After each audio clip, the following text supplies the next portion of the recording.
Mukund history के YouTube channel पर आप सभी का स्वागत है। आज का हमारा टॉपिक है सिंधु सभ्यता। सिंधु सभ्यता से संबंधित यह हमारा आखिरी वीडियो है। जो दोस्त हमारे नए हों वो कृपया चैनल को सब्सक्राइब करते हैं। आइए आज का देखते हैं हम अपना पहला प्रश्न। मोहनजोदड़ो से प्राप्त नर्तकी की मूर्ति के संदर्भ में हमारा पहला कथन, दायां हाथ कलाई से लेकर कंधे तक चूड़ियों से भरा है। दूसरा कथन, बाएं हाथ में कंगन तथा कयूर पहने हुए है। दोस्तों हम बता दें कि मोहनजोदड़ो की खुदाई में नर्तकी की एक कांस्य मूर्ति मिली थी, जिसे जॉन मार्शल महोदय ने डांसिंग गर्ल कहा था। इस डांसिंग गर्ल के जो संरचना है उसमें हमें दाएं हाथ में कंगन और कयूर मिलते हैं, जबकि बाएं हाथ उसका कलाई से लेकर कंधे तक चूड़ियों से भरा हुआ है। अतः यह हमारा दोनों कथन गलत हैं, इसलिए हमारा सही आंसर होगा डी।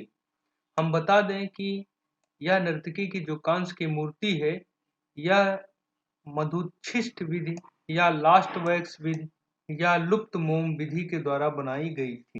मोम का एक मॉडल बनाया जाता है और हम बता दें कि सिंधु घाटी संस्कृति के लोग सर्वप्रथम मोम पर एक आकृति बनाते थे या मोम से एक आकृति बनाते थे। उस आकृति पर वो मिट्टी की परत चढ़ाते रहते थे और फिर बाद में एक सुराग में गरम लोहा तो था नहीं, उस समय लोहा वो यूज नहीं करते थे, तो गरम किसी सलाका को वो उसमें डालकर पूरा मोम निकाल लेते थे और उसमें कांस्य या तांबे का घोल भरकर मूर्ति बनाई जाती थी। नेक्स्ट, सिंधु सभ्यता के पतन के कारण और उससे संबंधित विधि। दोस्तों यह प्रश्न सिंधु सभ्यता के विभिन्न पतन के कारणों से संबंधित है, जो कि कई विद्वानों ने दिया। एन घोष महोदय ने जलवायु परिवर्तन का सिद्धांत दिया था। इनका मानना था कि जलवायु परिवर्तन के कारण हड़प्पा संस्कृति का विनाश हुआ। इनके साथ आर.एल. स्टीन महोदय ने भी जलवायु परिवर्तन को हड़प्पा संस्कृति के पतन का कारण माना था। एम.आर. साहनी ने जल प्लावन को हड़प्पा संस्कृति के पतन का कारण माना था। इनका मानना था कि भारी जल प्लावन से जमीन दलदल हो गई और कीचड़ युक्त हो गई, जिससे यातायात बाधित हो गया और पैदावार घट गई, जिस कारण हड़प्पावासी अपना घर छोड़कर कहीं अन्यत्र चले गए।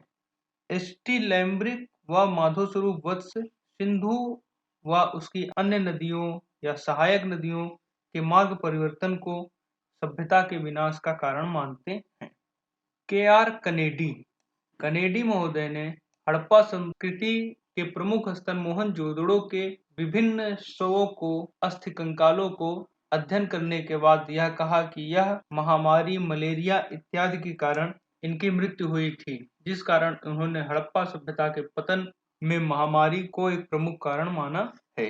एम. दिमित्रेव, इन्होंने भौतिक रासायनिक विस्फोट को हड़प्पा संस्कृति के पतन का कारण माना है। इन्होंने इसका आधार मोहनजोदड़ो से प्राप्त कुछ पिघले हुए पाषाण पत्थरों के आधार पर कहा। इनका मानना था कि अदृश्य गाद से निकली हुई ऊर्जा जो कि 15,000 डिग्री सेल्सियस थी। अतः हमारा सही उत्तर होगा ऑप्शन सी। नेक्स्ट, मोहनजोदड़ो से प्राप्त भवनों को उनके आकार की दृष्टि में क्रमशः सजाइए। दोस्तों यह प्रश्न जो है, मोहनजोदड़ो से प्राप्त विभिन्न भवनों के आकार को बड़े से छोटे क्रम में हमें सजाना है।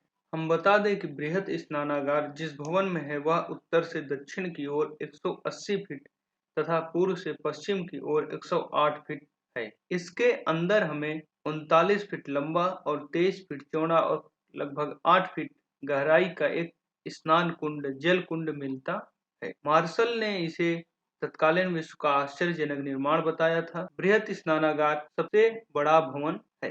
पुरोहित आवास या स्नानागार के उत्तर पूर्व में 70.1 गुणे 23.77 मीटर का है। इसे पुरोहित आवास बताया गया है। अन्नागार यह 45.71 मीटर लंबा और 42.86 मीटर चौड़ा है। व्हीलर के अनुसार यह मोहनजोदड़ो का सबसे बड़ा भवन है। सभा भवन दुर्ग के दक्षिण में 27 गुणे 27 मीटर का वर्गाकार भवन मिला है, जिसे सभा भवन कहा गया। अतः हमारा अभीष्ट उत्तर है ऑप्शन सी।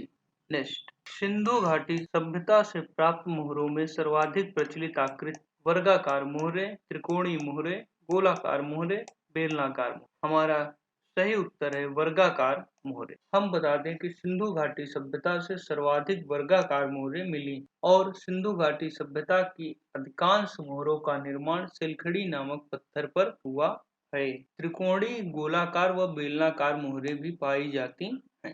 नेक्स्ट, अब तक का सर्वाधिक भारी बटखरा हड़प्पा संस्कृति के किस स्थल से प्राप्त हुआ है? भीरना, हड़प्पा, कालीबंगा, मोहनजोदड़ो। हमारा सही उत्तर है ऑप्शन डी, मोहनजोदड़ो। मोहनजोदड़ो से हड़प्पा संस्कृति का अब तक का सबसे भारी बटखरा मिला है। यह लगभग 10 किलो का था। भीरना हरियाणा के फतेहाबाद जिले में स्थित हड़प्पा संस्कृति का एक प्रमुख स्थल है। हड़प्पा से हमें कछुआ व गधे की हड्डी मिलती है। तांबे की इक्का गाड़ी भी प्राप्त होती है। कालीबंगा राजस्थान में है। यहाँ से अलंकृत ईंट व लकड़ी की खोखली पाइप के भी साक्ष्य मिले हैं। नेक्स्ट, हड़प्पा संस्कृति में मिट्टी के हल्के खिलौने मिले हैं। लोथल, रंगपुर, मोहनजोदड़ो, बनावली। हमारा सही उत्तर है ऑप्शन बी अर्थात मोहनजोदड़ो और बनावली से हमें हड़प्पा संस्कृति के स्थल मिले हैं। बनावली हरियाणा में स्थित है। लोथल से हमें चावल के अवशेष मिले हैं। लोथल गुजरात में है। रंगपुर यह भी काठियावाड़ क्षेत्र या सौराष्ट्र क्षेत्र में स्थित है। यह गुजरात का प्रमुख स्थल है। यहाँ से हमें धान की भूसी के अवशेष मिले हैं। नेक्स्ट, सुमेलित करें। दोस्तों, यह प्रश्न विभिन्न पुरास्थलों से प्राप्त विशेष वस्तुओं या उद्योगों से है। आइए हम देखें। हाथी दांत की कंघी। हाथी दांत की कंघी हमें कालीबंगा से मिली है। कालीबंगा राजस्थान में है। कलश समाधान का साक्ष्य हमें सुरकोटदा से मिलता है। सुरकोटदा गुजरात के कच्छ जिले में है। यहाँ आर.एस. बिष्ट महोदय ने उत्खनन कार्य किया था। सीप उद्योग बालाकोट में है, अर्थात बालाकोट से हमें सीप उद्योग का साक्ष्य मिलता है। बालाकोट पाकिस्तान के बलूचिस्तान प्रांत में है। मनका बनाने का कारखाना हमें चिन्होदड़ो से मिलता है।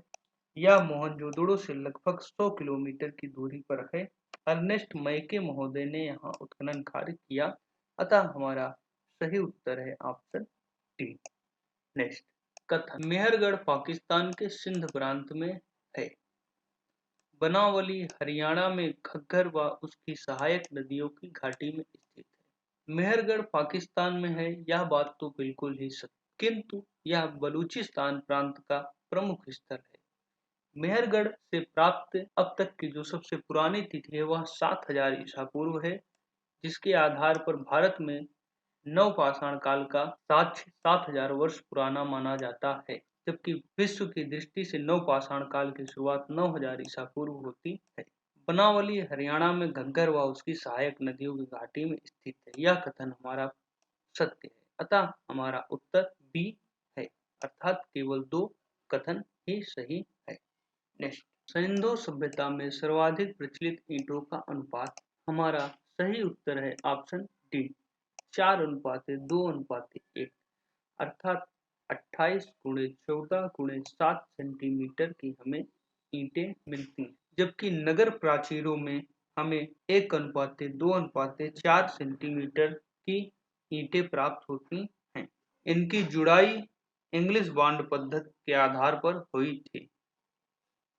नेक्स्ट, किस भारतीय विद्वान ने अपनी पुस्तक द सरस्वती फ्लोज ऑन में व्यापार घाटा और जलवायु परिवर्तन को हड़प्पा संस्कृति के पतन का प्रमुख कारण बताया है? दयाराम साहनी, बी.वी. लाल, एम.आर. मुगल, शिरीन रत्नाकर। हमारा सही उत्तर है बी.वी. लाल। बी.वी. लाल महोदय ने अपनी पुस्तक द सरस्वती फ्लोज ऑन में व्यापार घाटा और जलवायु परिवर्तन को हड़प्पा संस्कृति के पतन का प्रमुख कारण बताया।